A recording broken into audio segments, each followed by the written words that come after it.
Salud amigos, tripulantes de nuestra querida, contaminada y única nave espacial. La misma que, desde la última vez que nos vimos por estos medios, ha dado otra vuelta sobre su eje imaginario y, por supuesto, sigue generando acontecimientos en pleno desarrollo. Acontecimientos que hoy, entre otros, y que tienen escala internacional y también escala en el sismógrafo, por su intensidad, que tienen que ver con las relaciones, cuando no, problemáticas entre Colombia y la República Bolivariana de Venezuela.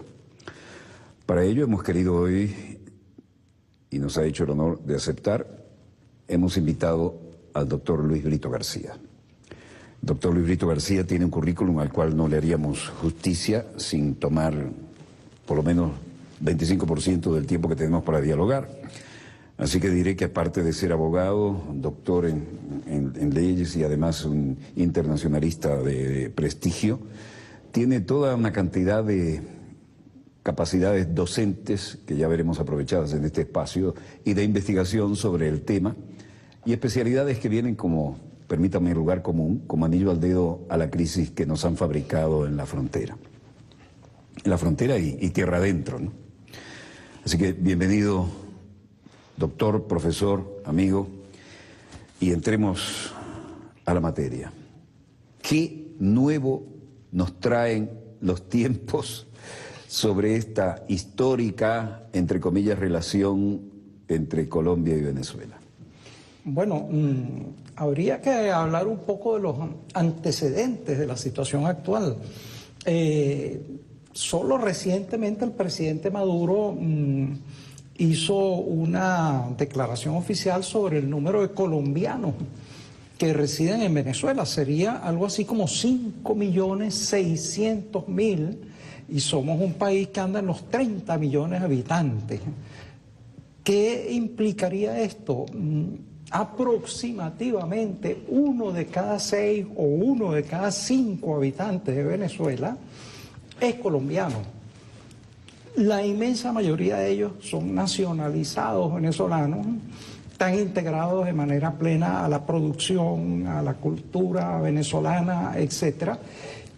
Y entonces eso implica para Venezuela una carga que Venezuela ha asumido con la mayor generosidad y satisfacción.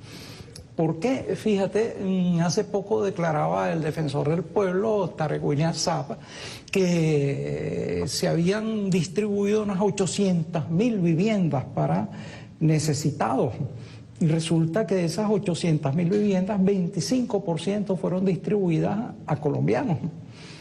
Y un poco se puede encontrar lo mismo en todos los otros ramos de los servicios públicos, la asistencia que presta Venezuela. En Venezuela no se discrimina por nacionalidad las personas que necesitan educación, que necesitan salud, las misiones de barrio adentro, los CDI, todo eso son para todo el que llegue con una necesidad.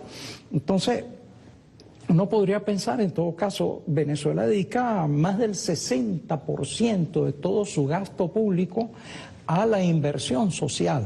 Entonces podríamos hipotetizar que una parte muy importante de esa inversión social va a personas que o tienen la nacionalidad o tuvieron la nacionalidad colombiana y están ya en su inmensa mayoría integrados a la vida venezolana. Generosidad a toda prueba. Sin discriminación alguna. Sí, es que el venezolano da lo que no tiene, eso forma parte de nuestra cultura. No hay ningún tipo de discriminación que yo conozca, de ninguna índole. Y a eso contribuye, por otro lado, el elemento de la comunidad cultural. Hablamos el mismo idioma, en los dos países prepondera la religión cristiana, con apenas algunas variantes de grupos protestantes, etcétera, etcétera. La cultura es la misma, no tenemos conflictos ni religiosos ni étnicos. Nuestros países han sido hasta cierto punto unificados por el mestizaje más acentuado en unas regiones, menos en otras, pero afortunadamente no veremos nunca a venezolanos y venezolanos, o colombianos y colombianos, o venezolanos y colombianos llegando a la violencia por disputas religiosas, por disputas regionales, por disputas nuestras. Problemas como en todo el mundo son problemas económicos y de clases sociales, que son en todo caso problemas transables, discutibles, que se pueden resolver a través del voto democrático de las mayorías. Es decir, no tenemos ninguno de esos conflictos fatales e irresolubles. Entonces, eso yo creo que lleva a una integración de la inmensa mayoría de la población colombiana que ha venido a Venezuela. No los hemos ido a buscar allá, ni los hemos obligado a que vinieran, y una vez que han venido tampoco les vamos a decir que se vayan. Es decir, es contrario a nuestras leyes y a la manera de ser del venezolano. Esa es una realidad ya cumplida, irreversible diría yo, y entonces simplemente tenemos que vivir con ella de la mejor manera hasta que la diferencia, si es que hay alguna, prácticamente no exista. No los hemos ido a buscar allá, ni les hemos pedido que vinieran. Exacto, pero tampoco les estamos pidiendo que se vayan. Si ustedes vinieron hasta acá, debe ser porque consideran que acá están mejor que el sitio donde... Si no se regresan es también porque consideran que aquí se está mejor. No vamos a discutir eso. Es decir, bueno, lo comprendemos si es así, y entonces, bueno, hay una acogida generosa, igualitaria, total, con todos los recursos de Venezuela, que en todo caso, por cierto, están sumamente castigados por la crisis mundial y la caída de los precios del petróleo a menos de sus magnitudes originales, pero de todos modos la situación sigue igual, acogida plena, pleno beneficio de toda la inversión social, de todos los programas venezolanos en educación, en salud, en pensionados. En Venezuela se pensiona, todas las personas están en edad mayor, hayan o no hecho cotizaciones. Entonces, eso es impensable en la mayoría de los países. En la inmensa mayoría de los países. Mira, yo he estado en países, he visitado campos de refugiados. Los campos están en unos pequeños grupos de pocas hectáreas en donde se hacen ranchos verticales. Esas personas, aunque los hijos de ellos nazcan en ese país, no son nacionales de ese país, se les prohíbe ejercer más de 70 profesiones. Prácticamente no pueden vivir de nada. Y bueno, no voy a mencionar los países donde sucede eso, pues parecería un poco denigratorio. Todo país tiene un derecho a establecer sus propias normas con respecto al trato de las personas que vienen a él. Venezuela en ese sentido yo creo que ha sido una generosidad total e indubitable. ¿Y nunca les hemos pedido que se fueran? No. Jamás. No, en absoluto. Ni pedido, ni insinuado, ni creado condiciones indirectas. No. Porque además, te repito, eso sería contrario a nuestras leyes y a nuestra idiosincrasia. Venezuela tiene mucho más de medio siglo recibiendo grandes torrentes inmigratorios de gente que ha tenido que venir por necesidades específicas, los refugiados de la Guerra Civil Española, los del conflicto de la Guerra Mundial, las crisis de posguerra, refugiados de países latinoamericanos, de países hermanos. Venezuela los ha acogido a todos, la inmensa mayoría se han asimilado, desempeñan actividades productivas, llevan vidas útiles y felices, cabría decirlo. Hay que recordar que por una serie de indicadores internacionales, libro de Guinness de récord, etcétera, Venezuela es el país más feliz del mundo o está entre los 5 países más felices del mundo. Entonces, bueno, la felicidad no es egoísta. Es decir, el que quiera compartirla, bueno, que venga. Ahora bien, ¿por qué vienen tantos colombianos a nuestro país? Bueno. Y yo que soy nacido en Uruguay y que tenía que ir rumbo a Francia y me quedé aquí, quemé las naves, de lo cual no me arrepiento nunca. Perdí mi beca, pero aquí estoy. Bueno, es ¿Qué puede decirle a alguien ¿con qué cara alguien puede decirle algo a Venezuela cuando se produce además un éxodo masivo que no aceptaría en condiciones reales? No lo veo muy claro en muchas latitudes, ¿no? Bueno, me disgusta hablar de eso porque uno no debería hablar de otros países, uno debería concentrarse en hablar mal del propio país. Oye, pero yo vengo de Uruguay, y hay razones. Uruguay está hecho por la inmigración, 100%. Exacto, pero en todo caso, fíjate, es inocultable, no lo estoy inventando yo. En un país vecino que ha sido el mayor proveedor de inmigrantes para Venezuela, el 85% de los inmigrantes de ese país, tengo entendido que están en Venezuela actualmente. Hay más de medio siglo de guerra civil. Ha habido magnitudes de desplazados, que eso está certificado por la ACNUR, el Alto Comisionado de las Naciones Unidas para los Refugiados, de más de 4,5 millones de personas que han sido por operaciones militares desplazadas de sus tierras y echadas pues a los caminos, a la calle. Ha habido infinidad de desaparecidos, más de 50.000 en pocos años. Se han aniquilado movimientos políticos completos que incluso se legalizaron y el premio por legalizarse fue un exterminio masivo de millares de personas. Son situaciones, bueno, son lamentables. Quien debe manejarlas es el vecino país, pero son situaciones. Y finalmente, además de eso, hay una situación económica grave porque al entrar en el Tratado de Libre Comercio, que impide poner protección a la industria nacional, infinidad de pequeños y medianos empresarios del país vecino han quebrado, han entrado en la ruina, han soltado millares y millares de desempleados, no sé la cifra exacta, en un mercado de trabajo que ya está copado. Entonces hay todas esas circunstancias. No las invento, están en todos los medios y evidentemente pueden hacer que alguien tome la lógica decisión de buscar un mejor destino en otros países. Entonces eso es lo que ha sucedido y eso es lo que explica que haya habido esa cifra de cerca de 5.600.000 personas que voluntariamente han cruzado una frontera. Y cifra muy conservadora, regresan.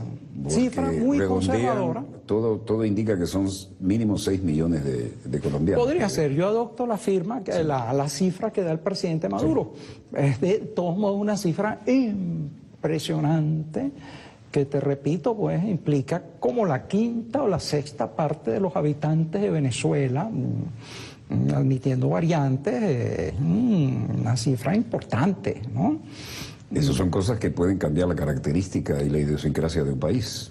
Sí, podría suceder eso. Afortunadamente, e insisto un poco en eso, no tenemos disonancias culturales marcadas. Hablamos el mismo idioma, la misma religión, o los practicamos o acogemos los valores derivados de esa religión.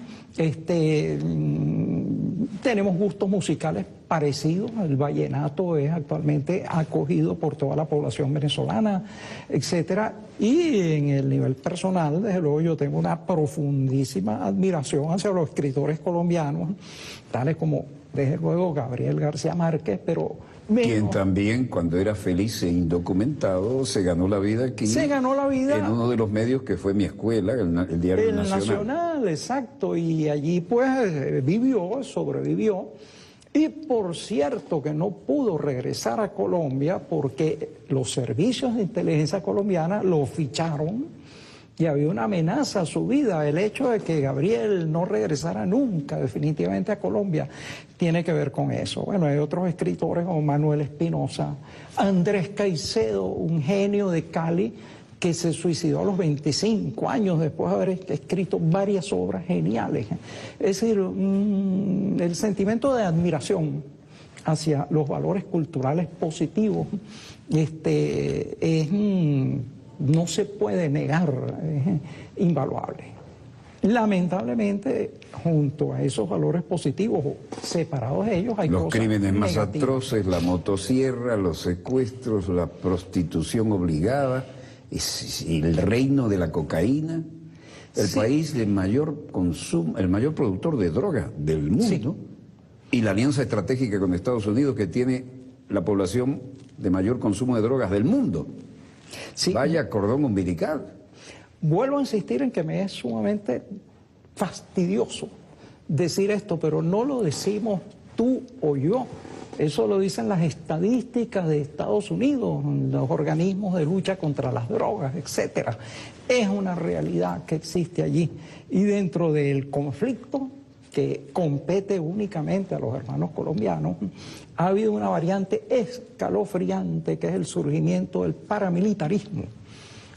Paramilitarismo son grupos aliados al ejército y a las autoridades oficiales, pero que hacen una guerra sucia desastrosa, asesinatos, torturas. La motosierra, hay cosas que son emblemáticamente colombianas cuando hablamos de violencia, ¿no? Mira, yo me negaría a aceptar que eso sea propio de un país. Lamentablemente los seres humanos tenemos grandezas y tenemos bajezas. Pero sí, lamentablemente en algunos sitios hay ese tipo de bajezas. Entonces, ningún conflicto respeta fronteras. Lamentablemente, una porción de estos indeseables que practican una violencia sádica, ilimitada, irrefrenada, también ha cruzado la frontera. No lo estoy diciendo yo, lo dicen las revistas colombianas como Semana. El estilo es el hombre, ¿no? Que gran parte de los paramilitares han buscado refugios, tanto ellos como sus capitales, en países vecinos. Eso lo dicen publicaciones colombianas. Y entonces causan naturalmente perturbaciones. Desde luego, un país puede darle la bienvenida a todo el que llegue, pero lo menos que puede pedir es que no destruya ese país al que llega, que se atenga a sus leyes. Y lamentablemente yo llevo ya mucho, más de una década, junto con otro conjunto venezolano, no soy el único, denunciando que en Venezuela hay una penetración paramilitar que ha ido suplantando a la AMPA criolla, ha ido dominando gran parte del comercio informal, porque el comercio informal se mantiene con créditos usurarios que les dan los paramilitares, ha ido adquiriendo empresas de transporte, invirtiendo pesadamente en casinos, garitos, lenocinios, y además hasta ha comprado una gran cantidad de haciendas y explotaciones agrícolas. Y según algunas fuentes mías, en estados cercanos a la frontera, dominan ramos de la producción de alimentos. Fíjate que... Pero eso ya entra en el aspecto estratégico de la seguridad nacional. Sí. Ahí no hay medias tintas. El planteo estratégico militar, como lo quieran ver, pasa por la seguridad alimentaria. La seguridad alimentaria, que además, hay que señalarlo, Colombia, una de sus virtudes era que era un país que producía sus alimentos. Eso ya es cosa del pasado. Colombia importa más del 50% de los alimentos que consume. Es un problema de seguridad nacional gravísimo. Para Colombia, claro. También. Y resulta que ahora con el TLC, que está arruinando la agricultura y la producción agrícola, pues ese problema se ha agravado. Entonces, fíjate tú, el problema de la penetración de este tipo de personas o de grupos es como el de la mafia en Estados Unidos. La mafia montó un imperio durante la prohibición del alcohol, se legalizó el alcohol y entonces se traspasó a toda otra cantidad de dominios en la vida estadounidense. Me perdonarán que diga esto, el padre de John Fitzgerald Kennedy, el viejo John Kennedy, era un célebre mafioso dedicado al contrabando de licor. Y ese señor llegó a embajador de Estados Unidos e Inglaterra y padre del príncipe de la dinastía Kennedy. Fíjate tú, hubo un pacto entre el ejército de Estados Unidos y Lucky Luciano, el gran zar de la droga, para la invasión a Italia. Y en alguna forma, como resultado de ese pacto, después de dominar Italia, le entregaron Italia al poder por una parte de las redes mafiosas y por otra parte los socialcristianos. ¿A eso no le llamamos realpolitik? Mira, esa es la política de los infiernos. Es el descaro más sanguinario que se puede imaginar. Es una política que no merece el nombre política, es una cosa infernal. Y lo inquietante de eso es que en la actualidad la forma de pelear la guerra para las grandes potencias es a través de la tercerización. Temazo. Exacto. Temazo. Propongo hacer un breve corte. Señor coordinador, estamos en la hora del corte, ¿no? Cuando tenemos... vamos a abrir vamos a hacer una breboca con ese tema, porque cuando tengo un invitado así se me van los tiempos. Sí. A ver, hablemos 2 minutos de eso y después lo desarrollamos después del corte. Bueno, tú ves que las últimas guerras de los imperios no son decididas por los soldados de esos imperios. En primer lugar, reclutan a sus marginalidades, pero esas marginalidades son manejadas por empresas privadas que alquilan los mercenarios y luego financian terroristas de la peor calaña. Los financian, los entrenan, los arman para que despedacen y destruyan países. Entonces los países ni siquiera son invadidos, ocupados por ejércitos regulares, sino por hordas de la peor calaña del mundo, aves de rapiña, destructores, etc.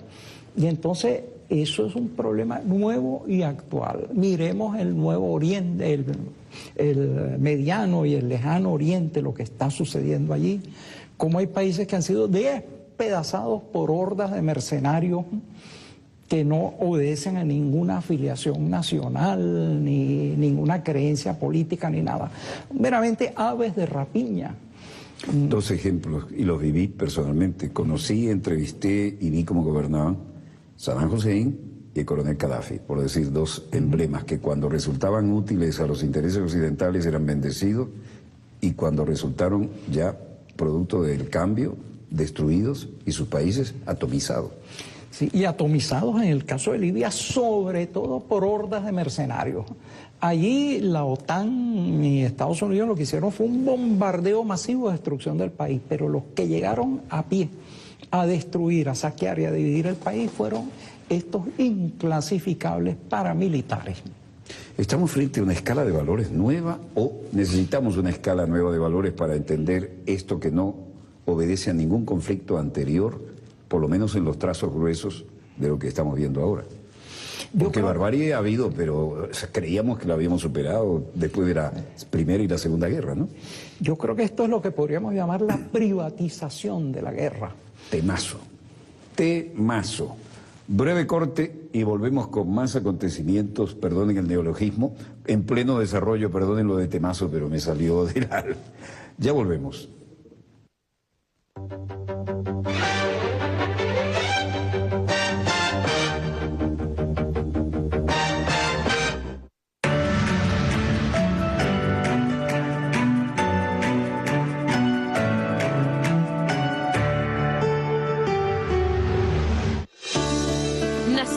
Hace 10 años para impulsar tus ideas, servirte con eficiencia, crecer juntos, con la conciencia de construir la patria nueva. Apoyarte es nuestra mayor victoria. Banco del Tesoro, un banco nacido en revolución.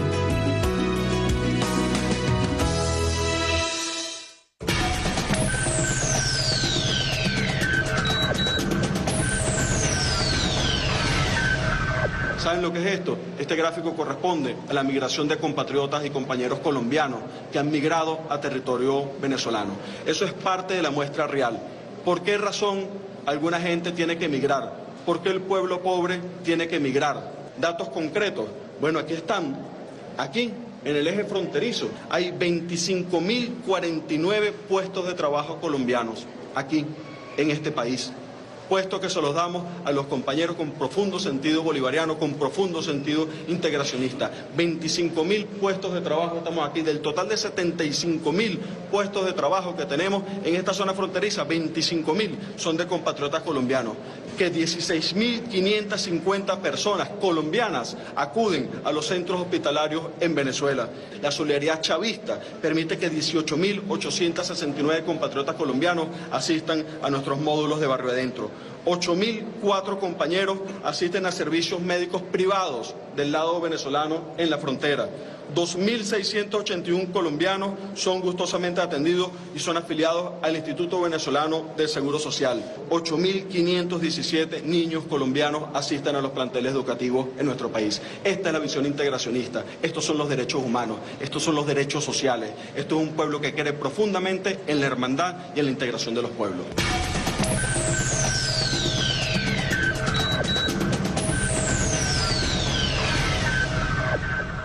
El gobierno bolivariano, a través del Instituto Nacional de Tierras, simplifica tus trámites de regularización y tenencia de tierras. Ahora puedes imprimir desde tu casa o centro de conexión el certificado zamorano. Es muy fácil. Ingresa en www.inti.gov.be. Llena los datos, regístrate e imprime. De esta manera, ponemos a tu disposición una herramienta más eficiente. Porque creemos en tu esfuerzo. Juntos hacemos más.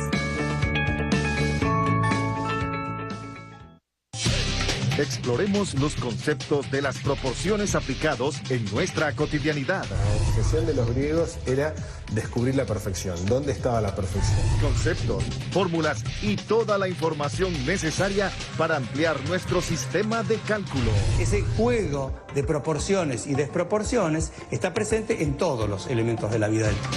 Horizontes Matemática, sábado a las 9:30 de la mañana. Más BTV, más revolución.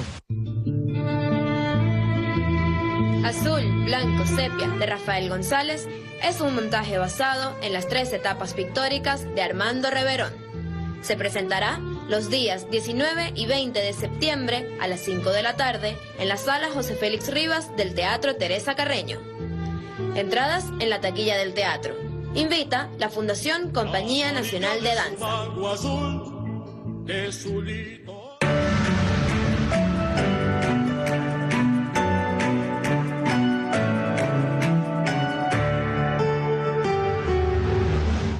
Volvemos con más acontecimientos en pleno desarrollo y los tenemos aquí en casa, en el estudio de Dossier. Doctor Luis Brito García, con el que hablábamos de uno de los temas del momento, de la era, la privatización de la guerra, ¿no? ¿Qué enfoque le puede dar, compañero? Mira, a partir de la época moderna, los ejércitos se volvieron nacionales. Eso implicaba que tenían una responsabilidad, un estatuto de lealtad al país por el cual peleaban, etcétera, etcétera. En las últimas décadas ha ocurrido un retroceso espantoso en ese sentido. El ejército de Estados Unidos, por ejemplo, está compuesto de mercenarios. No lo estoy diciendo porque sea denigrante.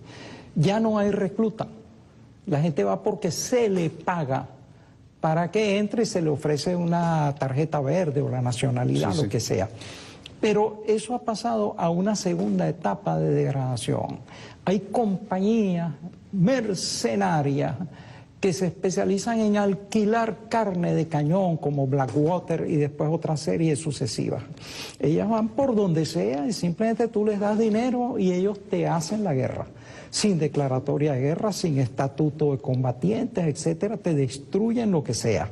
Y entonces... Ergo, sin derechos humanos ni corte que los vigile. En absoluto. El gobierno que las manda dice, yo no fui. Yo no fui. Y fíjate tú... se te cayó el gobierno en esa república ahí pequeña. Yo no fui, fueron los mercenarios. No, yo no fui. Lo único que esos mercenarios los pagué, los entrené, los dirigí y los armé yo. Y por supuesto los que dirigen esa compañía, que se están haciendo millonarios, fueron graduados en mi academia West Point, por ejemplo, en algunos casos, o en Anápolis. O entrenados en el Comando Sur. Correcto. Bueno, en la Escuela de las Américas también. Entonces, fíjate, junto con eso, entonces se produce una especie de paramilitarización. Primero, los ejércitos, una serie de tareas sucias, pues buscan personas que las hagan por cuenta de ellos y después aparecen, no, yo no fui.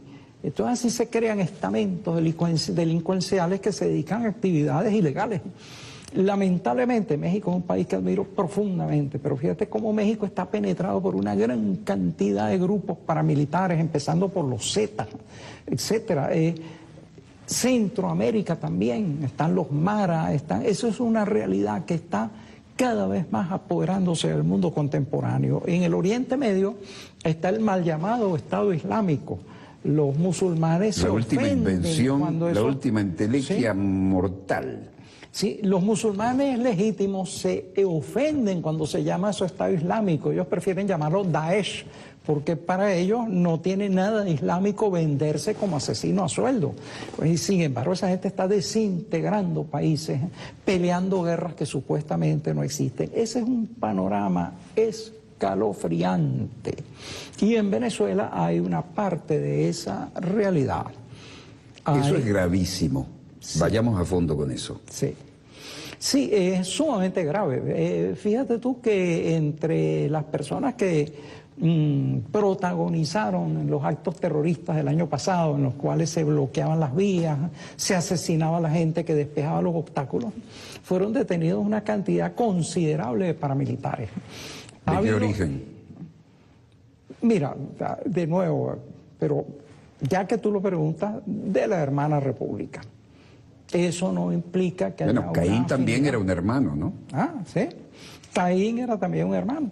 Hace poco hubo un crimen horrendo de la oposición y los tipos, el fautor y los ejecutores habían sido entrenados en ese tipo de actividades. Tengo entendido que en el país vecino también.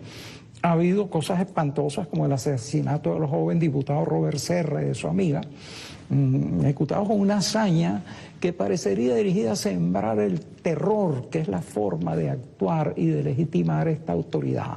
Así poco a poco, junto al Estado formal, se va creando un paraestado. Tanto Miguel Ángel Pérez Pirela como yo hemos escrito sobre eso. Un Estado que no es elegido por nadie, pero que te sentencia, te legisla, te ejecuta, y son ejecuciones, no tienen apelación y te ejecuta contra la vida de las personas. Entonces, aquí hay regiones en Caracas donde la gente iza la bandera colombiana, lo único que se oye es vallenato, y donde además tienen desplantes insólitos, ¿no? Pues va a decir cualquiera, a ver, alguien del equipo, díganme una. Santa Cruz del Este. Santa Cruz del Este. Ahí está. Bueno, mira, al voleo, aleatorio. Pero para mí, oír una determinada música, eso es de la libertad de conciencia de cada cual y de sus gustos. Yo me la paso oyendo músicos clásicos alemanes. Eso no implica ninguna deslealtad que a mí me guste Beethoven o Mozart o Johannes Brahms, que es uno de mis ídolos. Incluso elevar una bandera, a menos que sea un desafío en una fiesta, eso, yo creo que eso es legítimo, eso no le hace daño a nadie. Lo malo sería que en esa zona, al amparo de eso, se ejecutaran actividades y que son actividades que en principio dañan también y principalmente a la gente que vive en ese sitio. A nadie le es cómodo ni le es agradable tener cerca lo que llaman una casa de pique, que es una casa donde se descuartiza a la gente. Lo mismo que la situación del contrabando por las fronteras, en el cual, según el presidente Maduro, se va más del 40% de lo que Venezuela produce o importa, eso en el fondo Dime una también... cosa, y perdóname, si yo hiciera lo mismo que en Santa Cruz del Este y en Bogotá, ¿me lo permitirían? No, pero además... Y no tengo nada contra la gente de Santa Cruz del Este, pero es un ejemplo cabal. Destruye a los productos. Cuando tú importas... Yo voy a levantar mi bandera venezolana y adueñarme de un área de Bogotá, a ver qué pasa. Bueno, y voy a poner todos los días música nuestra y dale que va a todo volumen. ¿Se permitiría eso en Bogotá? Yo no creo que la música nuestra causara ningún tipo de reacción. No hay tanta diferencia, ¿no? Pero no sé. Pero fíjate, el caso es que el 40% de los bienes económicos de Venezuela se filtran por la frontera. 40% de los bienes de lo que Venezuela económicos produce o importa. Así que además lo importamos porque lo necesitamos y se va para allá. Y se va para allá. Ahora, por ejemplo, las medicinas. Ahora, eso perjudica terriblemente al pueblo venezolano, pero también al pueblo colombiano. ¿Por qué? Un grupo de mafiosos, de delincuentes, etcétera, activa ese contrabando. Pero ¿qué sucede allá con los productores? Cuando empieza a llegar una harina de maíz subsidiada, hay que explicar esto también para las audiencias. Subsidiada para el pueblo venezolano que lo necesita, el gobierno porque hay sensibilidad social. Subsidia una gran cantidad de productos, la mayoría de los productos de primera necesidad, los subsidia y los pone a unos precios que no tienen que ver con los del mercado internacional. Entonces un pillo agarra, acopia una gran cantidad de esos productos y se los lleva. Ahora, ¿qué sucede, por ejemplo, cuando se llevan miles de toneladas de harina de maíz? Los productores de maíz en Colombia sufren porque no pueden competir con ese contrabando. Y también los productores de toda otra cantidad de mercancías y de bienes. Entonces, a la larga, hay una relación destructiva para ambos países de la cual aprovechan ciertas oligarquías y capas delincuenciales. Pero oye, la ministra de Relaciones Exteriores ha dicho que la culpa es nuestra porque el gobierno tiene sensibilidad. Estas palabras son mías, ¿no? Porque el gobierno subsidia. Entonces, claro, es más, por ser sensible a las necesidades del pueblo venezolano y subsidiarlo, el gobierno venezolano es culpable de que esto se vaya para Colombia. Pero ¿eso en qué país se puede aceptar? Bueno, en Venezuela hay que aceptar esas culpas. Es decir, damos educación gratuita. Bueno, somos culpables. Sí, somos culpables y los que quieran disfrutar de eso. Damos educación gratuita, damos vivienda, damos salud gratuita. Damos salud gratuita. Somos unos desgraciados. Entonces, claro, quienes quieran disfrutar esos bienes y lo hagan en paz y cumpliendo nuestras leyes, bienvenidos, son seres humanos.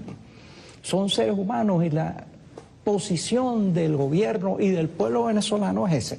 Ustedes son seres humanos. Okay, pero yo que te pido, ven a mi país, intégrate. Disfruta, respeta las leyes, respeta las leyes. Eso, yo diría que eso es lo único.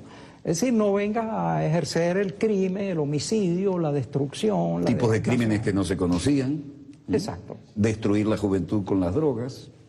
También es otro elemento sumamente grave. Venezuela es un país que no produce drogas. Sin embargo, cuando estaba aquí la DEA, había un tráfico de drogas enorme que ha disminuido brutalmente. Eso es la paradoja. No, exacto. Bestial. Resulta que donde entra la DEA aumenta el tráfico de drogas. Fíjate que la primera medida cuando entraron los talibanes apoyados por Estados Unidos al poder en un país asiático fue legalizar otra vez el cultivo de la amapola, de donde se extrae el opio y se extrae la heroína. Bueno, esas son paradojas que sería largo contarlas.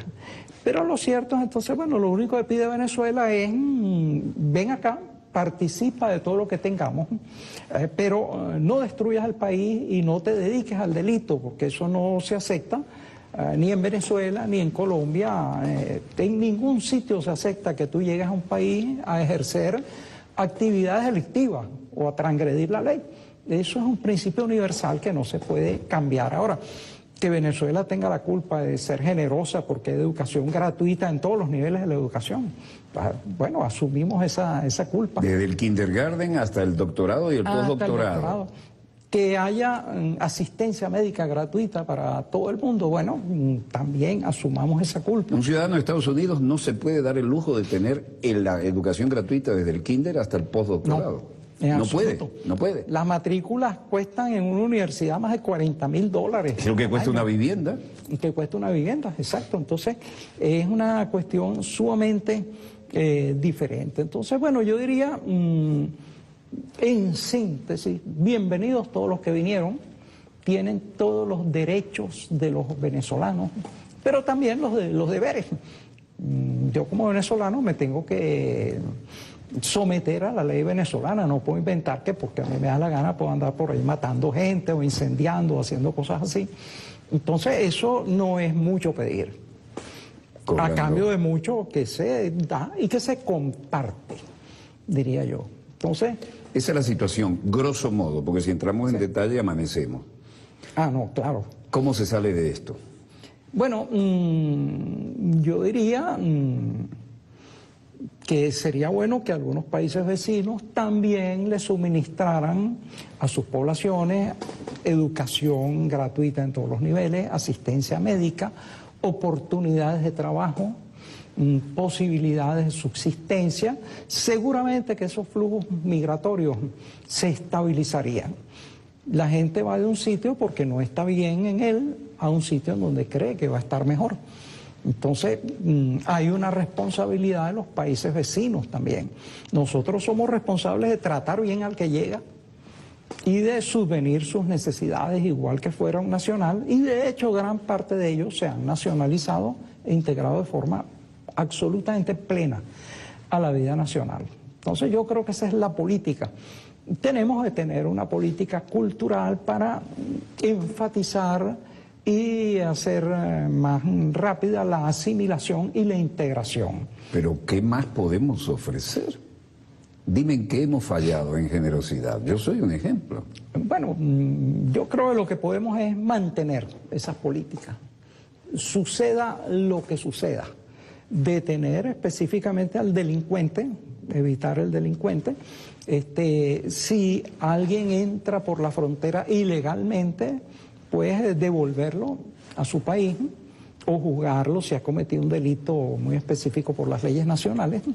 Eso no es reprobable en ningún sitio. En todos los países existen zonas de seguridad cerca de las fronteras y tú no te puedes establecer en ellas, ni montar campamentos, ni ciudades, ni fortalezas, etcétera. Entonces, nuestra política es esa. Y yo diría que enfatizar nuestra política de seguridad con relación a los delincuentes, no porque sean de tal o cual nacionalidad, sino porque son delincuentes. Ese es el problema. El problema con determinada persona no es que sea chino, o lapón, o australiano, lo que sea, no, el problema es que te pasaste de cuerda, mataste a varias personas y las descuartizaste. Eso no se puede tolerar en ningún país. Ese es el único diferendo que hay, diría yo. No quiero dejar cabos sueltos, ¿no? Cuando digo que yo soy un ejemplo, es que yo llegué aquí con un pasaporte oficial y una visa de cortesía. ¿Me acuerdas de Lucila Palacio? Mercedes Carvajal de Arocha era la embajadora. Me digo, vas a Venezuela, necesitamos gente como tú, ojalá te quedes, te voy a dar una visa de cortesía larga. Me dio una visa con 6 meses. Ajá, y yo tenía que ir a Francia, ¿no? Pero dije, esto es el Caribe que siempre soñé, esto es otra cosa. Digo, no, quemo las naves. Pero yo estoy agradecidísimo. Es decir, Uruguay me educó, y Uruguay era famoso por su educación y su democracia. Pero mi desarrollo humano y profesional, especialmente en este campo, se lo debo todo a Venezuela. ¿Cómo yo iba a estar en 6 frentes de guerra, por decir algo? Esa experiencia, cómo yo iba a entrevistar desde la Madre Teresa de Calcuta hasta Abu Nidal, el terrorista más buscado del mundo, que llegar a él era jugarse la vida y salir de haber estado con él era jugarse la vida. Esa experiencia de vida se la debo todo a este magnífico país. Esa es la prueba de que esa política generosa de Venezuela es positiva. Salimos ganando.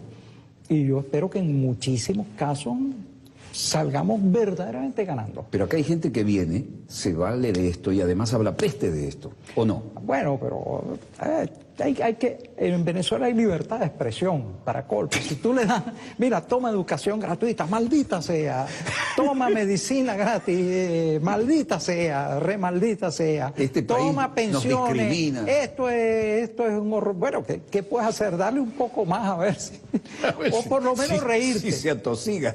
O por lo menos reírte, sí. Pero, por cierto, bueno, y respetarle sus derechos humanos. Y eso nos lleva a un tema que a mí me parece una agenda... O si no, haz la otra. Invéntale que yo era torturador cuando estaba en la Fuerza Aérea Uruguaya en el golpe de Estado. Yo vine en el 69. En el 73 fue el golpe de Estado y ya había ganado un premio nacional de periodismo y no me ha ido nunca. Sí, bueno, pero fíjate... El asesinato político, ¿no? Sí, salimos ganando. Fíjate, pero bueno, hay otro tema anexo a esto, pues se habla mucho de derechos humanos. Es un tema gravísimo. Hace 1 o 2 días se acabaron los derechos humanos. Cuéntame eso. Eso ya no existe. Hay una sentencia de la Corte Interamericana de los Derechos Humanos, un organismo que depende de la OEA, es financiado un 80% de la OEA, que ha declarado que las corporaciones económicas son seres humanos y que pueden reclamar derechos humanos. Eso es un cambio de paradigma bestial. ¿Cómo? Aplícanos esto con tu conocimiento, que tú eres un catedrático en esto. ¿Cómo ahora una corporación tiene los mismos derechos humanos que un ser humano? Más. Eso es un aborto legal. Más, porque además hay lo siguiente, una corporación puede reclamar derechos humanos, pero tú no le puedes reclamar derechos humanos a ella. Si una corporación te envenena, te destruye, etcétera. Te mata con los elementos para la cosecha, te rompe el medio ambiente y te contamina el agua y mata a un pueblo. Bueno, la doctrina oficial de los derechos humanos es que los únicos que son atacables por violación de derechos humanos son los estados. Las corporaciones son invulnerables.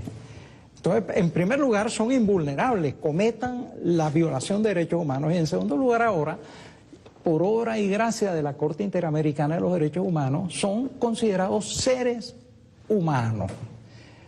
Titulares de derechos. Monstruoso, digo. Monstruoso. Mira, hasta ahora, los únicos... Frankenstein se quedó pendejo.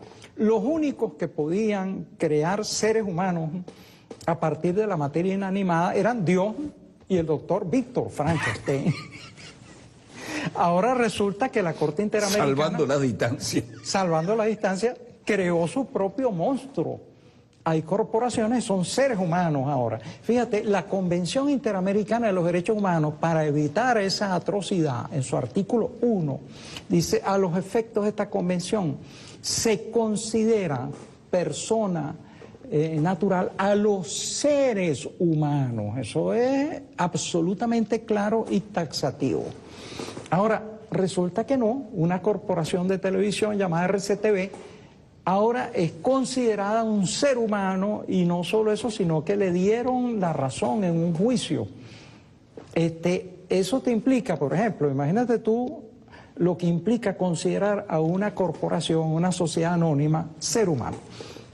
Por ejemplo, esa corporación podría casarse, porque los derechos humanos implican que tú puedas contraer matrimonio con la persona de tu elección. Podría y debería tener derecho al voto y a ser elegida.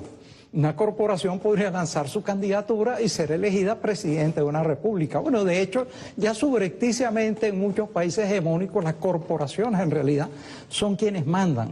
Pero fíjate la cantidad de disparate. Fabrican, pagan y colocan los candidatos. Exactamente. ¿Y en la plana ejecutiva de esa compañía no había acaso un candidato que quería Miraflores? Exactamente. Exactamente, y que además ejerció un golpe de Estado mediático, cumpliendo la profecía de Humberto Eco, que si habría un golpe de Estado en el futuro sería un golpe mediático. Pues ahora resulta que las corporaciones tienen derechos humanos, según este veredicto. Y entonces, en función de eso, le acordaron una indemnización, porque el otro elemento terrorífico es el siguiente. Según este veredicto, las concesiones que de un Estado, hay que explicar un poquito esto, hay ciertos bienes del dominio público que las tienen las repúblicas, los países, los estados, y solo las pueden dar en concesión, pero es una concesión que se da de manera enteramente voluntaria y por un tiempo limitado. Entonces, ¿qué pretendía esta planta televisora, RCTV? Caducó su concesión, es decir, murió. No, es que yo quiero que me la renueven porque me da la gana. Entonces la Corte ha declarado sí que hay que renovarle la concesión, aun cuando el Estado venezolano, esa es una potestad soberana, dar o negar concesiones. Imagínate tú las consecuencias. Piensa tú que todas las empresas que han tenido concesiones en América y en el mundo, y que por alguna razón esas concesiones caducaron o se les revocaran, digo, no, esas concesiones son perpetuas. ¿Qué tal la guipuzcoana? Por ejemplo, la compañía guipuzcoana puede llegar aquí, teníamos un monopolio del comercio. ¿Qué es eso? Nos deben todos los beneficios que nosotros hubiéramos obtenido a lo largo de 2 siglos de vida republicana. Fíjate un poco lo frenético que está un tribunal que se atreve a decir semejante cosa. En primer lugar, equiparar una corporación con un ser humano, que es una obra única de la naturaleza sin parangón. Es decir, más vale la Exxon, más vale Monsanto que un ser humano. Y en segundo lugar, decir lo que se le haya concedido a una de esas empresas por contrato no tiene fecha de caducidad, es eterno, durará más que los países que lo concedieron. ¿A dónde vamos después de esto? Bueno, un poco hemos privatizado los ejércitos, ahora hemos privatizado la justicia y acabamos de privatizar los derechos humanos. Los derechos humanos, según esta abominable sentencia, los derechos humanos son una de las temáticas más sagradas que existen. ¿Cómo se atreve alguien a vulnerarlos y vituperarlos en esa forma? Pues ya los derechos humanos no existen, quienes tienen derechos son las corporaciones, el billete, el capital. Así como se privatiza la guerra, se privatizan los derechos humanos y hay una competencia de horrores. Así como las fuerzas de ocupación en una base militar son, como sucede en un vecino país, pueden violar y pueden matar porque son inmunes y son impunes a las leyes de ese país. Bueno, también una corporación puede hacer lo que sea, porque no se la puede demandar por violación de los derechos humanos, pero además goza supuestamente de esos derechos humanos y puede demandar a los estados y a las repúblicas y a los pueblos porque supuestamente le violaron sus derechos humanos. ¿Y esos derechos humanos en qué consisten? En que ellos esperaban obtener ciertos beneficios y se los deben, basta que ellos esperen. Yo espero tener tal cosa, entonces tú estás obligado como Estado a pagármelo. Fíjate tú qué escalofriante ese mundo que se nos está abriendo, ¿no? ¿Qué es? Bueno, hiciste el identikit de algo que yo tengo el honor de... Llevo 40 años enseñando de alguna manera, ocupando la cátedra en el ámbito de las Fuerzas Armadas, ad honorem. Eso lo considero un deber para con el país que me acogió, ¿no? Y cuando decíamos, no que hicimos las bases aquí, el comandante Chávez dijo, jamás, eso es lesión de soberanía, ¿cómo vamos a meter bases gringas acá? Claro, lo que pasa es que aquí está la mayor reserva de petróleo del mundo, la mayor reserva de gas del mundo, la mayor reserva de minerales estratégicos está por verse, y la de agua y todo lo que se te ocurra, ¿no? Y entonces fueron allá, agarraron a alguien que tenía un pedigrí suficientemente sucio como para decirle, venga, necesito poner bases en su país. Y entonces la hermana República de Colombia se bajó los pantalones de la soberanía 7 veces, y no una base, 7 bases, pero además después vino la firma de todo lo que haga un soldado estadounidense aquí, que le meten a la droga de frente y al alcohol de frente, es absolutamente imposible que usted lo lleve en su soberano país a sus leyes soberanas. Se lo tiene que entregar a su cadena. Tribunal colombiano. Sí, señor. Y aparte de eso... ¡Qué vergüenza! Digo, el Libertador debe estar revolcándose en la tumba, digo. No solo es que hay esas bases oficiales, Los Estados Unidos parecen destinados por la providencia. Eso nunca lo entendieron.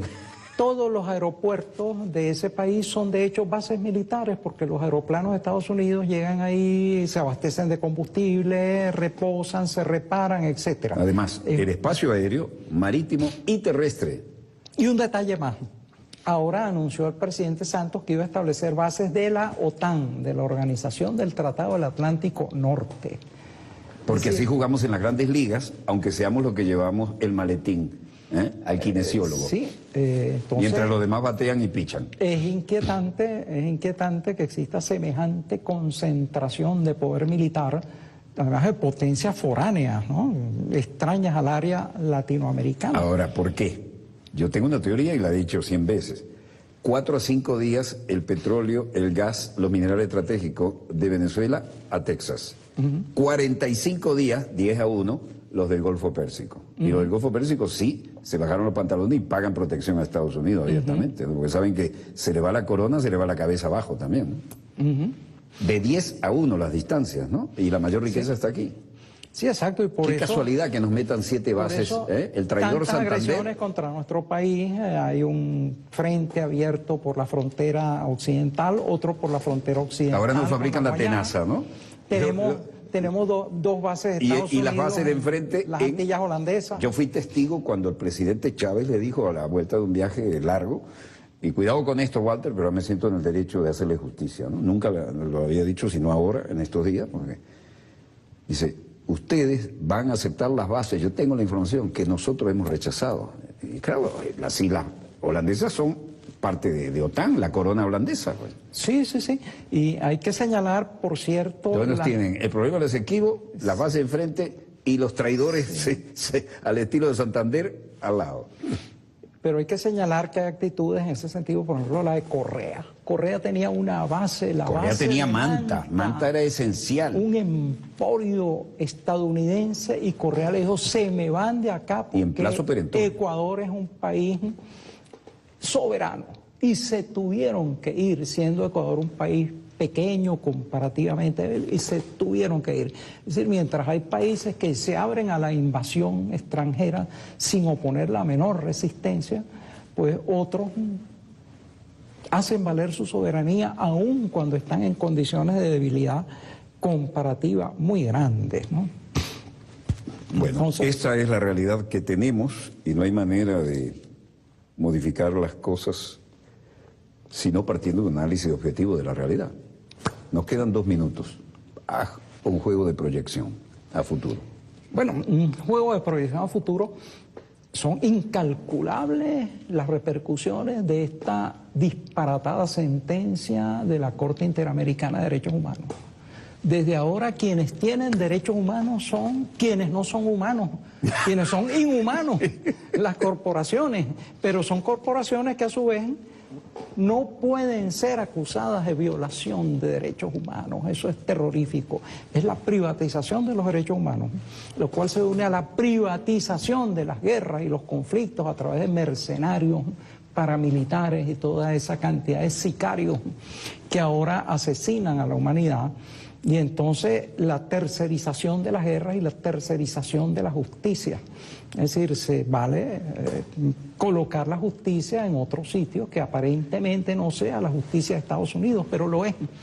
Hay que señalar, sin embargo, en esta sentencia hay pareceres discordantes que sí mantienen el respeto a la soberanía de los pueblos y el respeto a lo que deben ser los derechos humanos. Bueno, quisiera entregarte un ejemplar de mi libro 76 Domingos, que representó un esfuerzo de hacer un poco los acontecimientos en pleno desarrollo de una etapa de nuestra querida, contaminada y única. Para mi grata sorpresa se agotó 4 veces, ha sido el libro más vendido de la Feria Internacional del Libro de Caracas y lo vamos a volver a editar porque sigue la demanda y quiero que lo tengas. Te lo entrego como se entrega un libro, ¿no? Uno entrega un hijito. Los tuyos son de mucho mayor calado, pero espero que eso te sirva para los ratos libres, recuperar un poco de la política internacional de los últimos años. Bueno, pero es la gran comunicación ahora se hace por los medios audiovisuales. Claro. Los escritores somos un poco como artesanos, ya que vamos pasando, y artesanos muy incomunicados. A mí, por ejemplo, me tienen incomunicado porque me cortaron internet, no sé, no me llegan hace más de una semana. Entonces, tengo que hacer señales de humo, tengo que enviarle mis artículos a un periódico, no encuentro cómo, etcétera. Entonces, bueno, has elegido bien al usar el medio audiovisual que llega a todo el mundo, a todas las pantallas. Esto es un arma estratégica. Exactamente. Como coordinador me dice que nos queda 1 minuto, te voy a dar un testimonio. Hace 40 años comencé a dar clases ad honorem en la Fuerza Armada, he seguido haciéndolo, ahora cada vez menos porque tengo que producir más. Y hace 40 años yo decía, viene un mundo interconectado vía satélite, es imparable, y viene un mundo interconectado por otros medios, pero no me imaginaba que llegábamos tanto a esto, porque Internet era un secreto militar y no se podía hablar mucho de eso.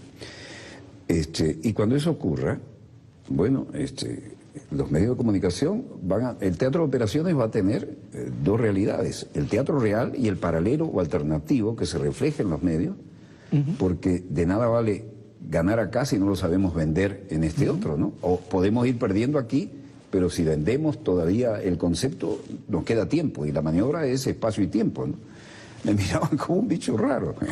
Bueno, ahora tampoco descubrí la pólvora, ¿no? Pero ahora nadie discute eso y fíjate el esfuerzo tremendo que es escribir un libro y a veces si no apareces en un medio electrónico como es no se proyectan. Así es.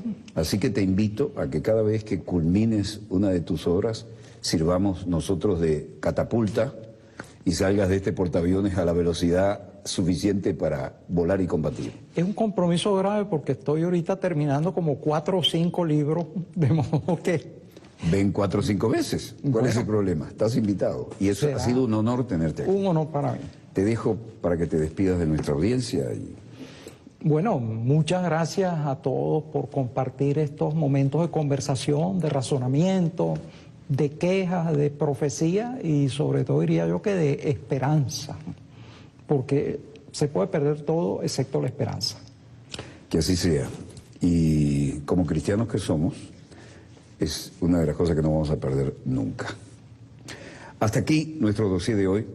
Lo considero absolutamente coleccionable, especial.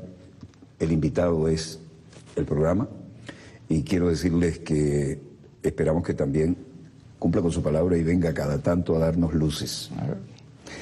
Y el dossier siempre está a tu orden. Ha sido un honor tenerte aquí. Y hasta aquí nuestro programa de hoy. Les habló Walter Martínez desde el estudio 3 de Venezolana de Televisión, el canal pionero de la televisión venezolana, y en el programa Dossier, el programa decano de la información internacional vía satélite en todo el hemisferio occidental. Disponga usted de las cámaras, señor director.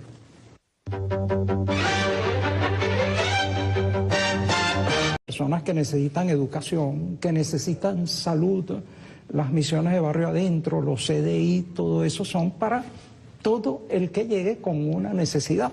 Entonces, uno podría pensar, en todo caso, Venezuela dedica más del 60% de todo su gasto público a la inversión social.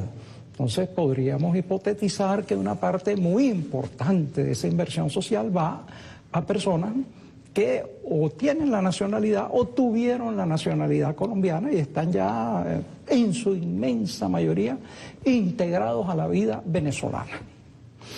Generosidad a toda prueba, sin discriminación alguna. Sí, es que el venezolano da lo que no tiene, eso forma parte de nuestra cultura.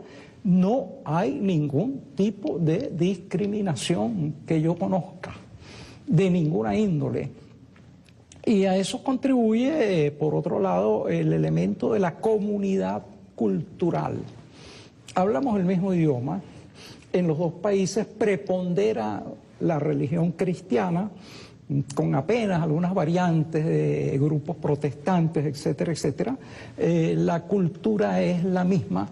No tenemos conflictos ni religiosos ni étnicos. Nuestros países han sido hasta cierto punto unificados por el mestizaje, más acentuado en unas regiones, menos en otras, pero afortunadamente no veremos nunca a venezolanos y venezolanos, o colombianos y colombianos, o venezolanos y colombianos llegando a la violencia por disputas religiosas, por disputas regionales, por disputas nuestras.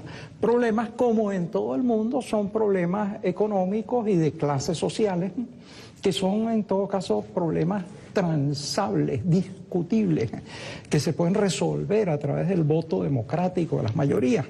Es decir, no tenemos ninguno de esos conflictos fatales e irresolubles. Entonces, eso yo creo que lleva a una integración de la inmensa mayoría de la población colombiana que ha venido a Venezuela. No los hemos ido a buscar allá, ni los hemos obligado a que vinieran, y una vez que han venido tampoco les vamos a decir que se vayan. Es decir, es contrario a nuestras leyes y a la manera de ser del venezolano. Esa es una realidad ya cumplida, irreversible diría yo, y entonces simplemente tenemos que vivir con ella de la mejor manera hasta que la diferencia, si es que hay alguna, prácticamente no exista. No los hemos ido a buscar allá, ni les hemos pedido que vinieran. Exacto, pero tampoco les estamos pidiendo que se vayan. Si ustedes vinieron hasta acá, debe ser porque consideran que acá están mejor que el sitio donde... Si no se regresan, es también porque consideran que aquí se está mejor.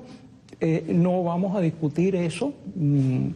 Es decir, bueno, lo comprendemos si es así, y entonces, bueno, hay una acogida generosa igualitaria, total, con todos los recursos de Venezuela, que en todo caso, por cierto, están sumamente castigados por la crisis mundial y la caída de los precios del petróleo a menos de sus magnitudes originales, pero de todos modos la situación sigue igual, acogida plena, pleno beneficio de toda la inversión social, de todos los programas venezolanos en educación, en salud, en pensionados.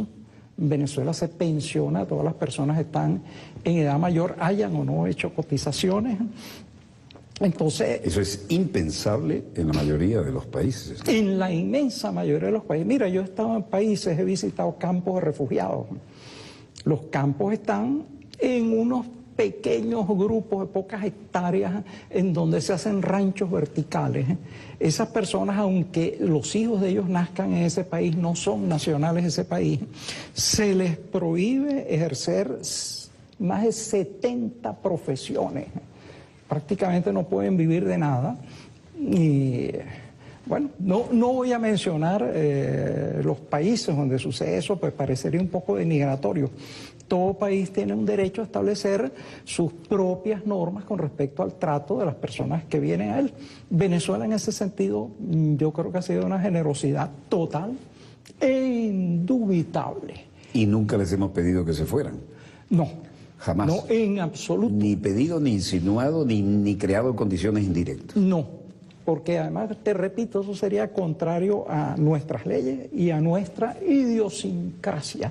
Venezuela tiene mucho más de medio siglo recibiendo grandes torrentes inmigratorios de gente que ha tenido que venir por necesidades específicas, los refugiados de la Guerra Civil Española, los del conflicto de la Guerra Mundial, las crisis de posguerra, refugiados de países latinoamericanos, de países hermanos.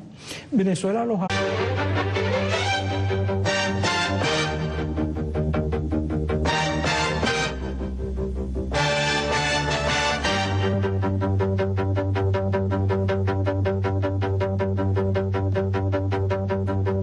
Salud amigos, tripulantes de nuestra querida, contaminada y única nave espacial. La misma que, desde la última vez que nos vimos por estos medios, ha dado otra vuelta sobre su eje imaginario y, por supuesto, sigue generando acontecimientos en pleno desarrollo. Acontecimientos que hoy, entre otros, y que tienen escala internacional y también escala en el sismógrafo, por su intensidad, que tienen que ver con las relaciones, cuando no, problemáticas entre Colombia y la República Bolivariana de Venezuela. Para ello hemos querido hoy, y nos ha hecho el honor de aceptar, hemos invitado al doctor Luis Brito García. El doctor Luis Brito García tiene un currículum al cual no le haríamos justicia sin tomar por lo menos 25% del tiempo que tenemos para dialogar. Así que diré que aparte de ser abogado, doctor en leyes y además un internacionalista de prestigio, tiene toda una cantidad de capacidades docentes que ya veremos aprovechadas en este espacio y de investigación sobre el tema y especialidades que vienen como, permítame, lugar común, como anillo al dedo a la crisis que nos han fabricado en la frontera. En la frontera y tierra adentro, ¿no? Así que bienvenido, doctor, profesor, amigo, y entremos a la materia. ¿Qué nuevo nos traen los tiempos sobre esta histórica, entre comillas, relación entre Colombia y Venezuela? Bueno, habría que hablar un poco de los antecedentes de la situación actual. Solo recientemente el presidente Maduro hizo una declaración oficial sobre el número de colombianos que residen en Venezuela. Sería algo así como 5.600.000 y somos un país que anda en los 30 millones de habitantes. ¿Qué implicaría esto?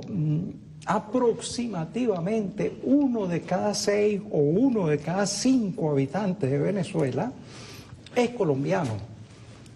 La inmensa mayoría de ellos son nacionalizados venezolanos están integrados de manera plena a la producción, a la cultura venezolana, etc.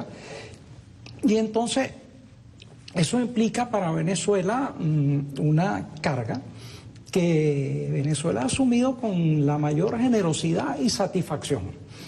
Porque, fíjate, hace poco declaraba el defensor del pueblo, Tarek William Saab, que se habían distribuido unas 800.000 viviendas para necesitados. Y resulta que de esas 800.000 viviendas, 25% fueron distribuidas a colombianos. Y un poco se puede encontrar lo mismo en todos los otros ramos de los servicios públicos, la asistencia que presta Venezuela. En Venezuela no se discrimina por nacionalidad.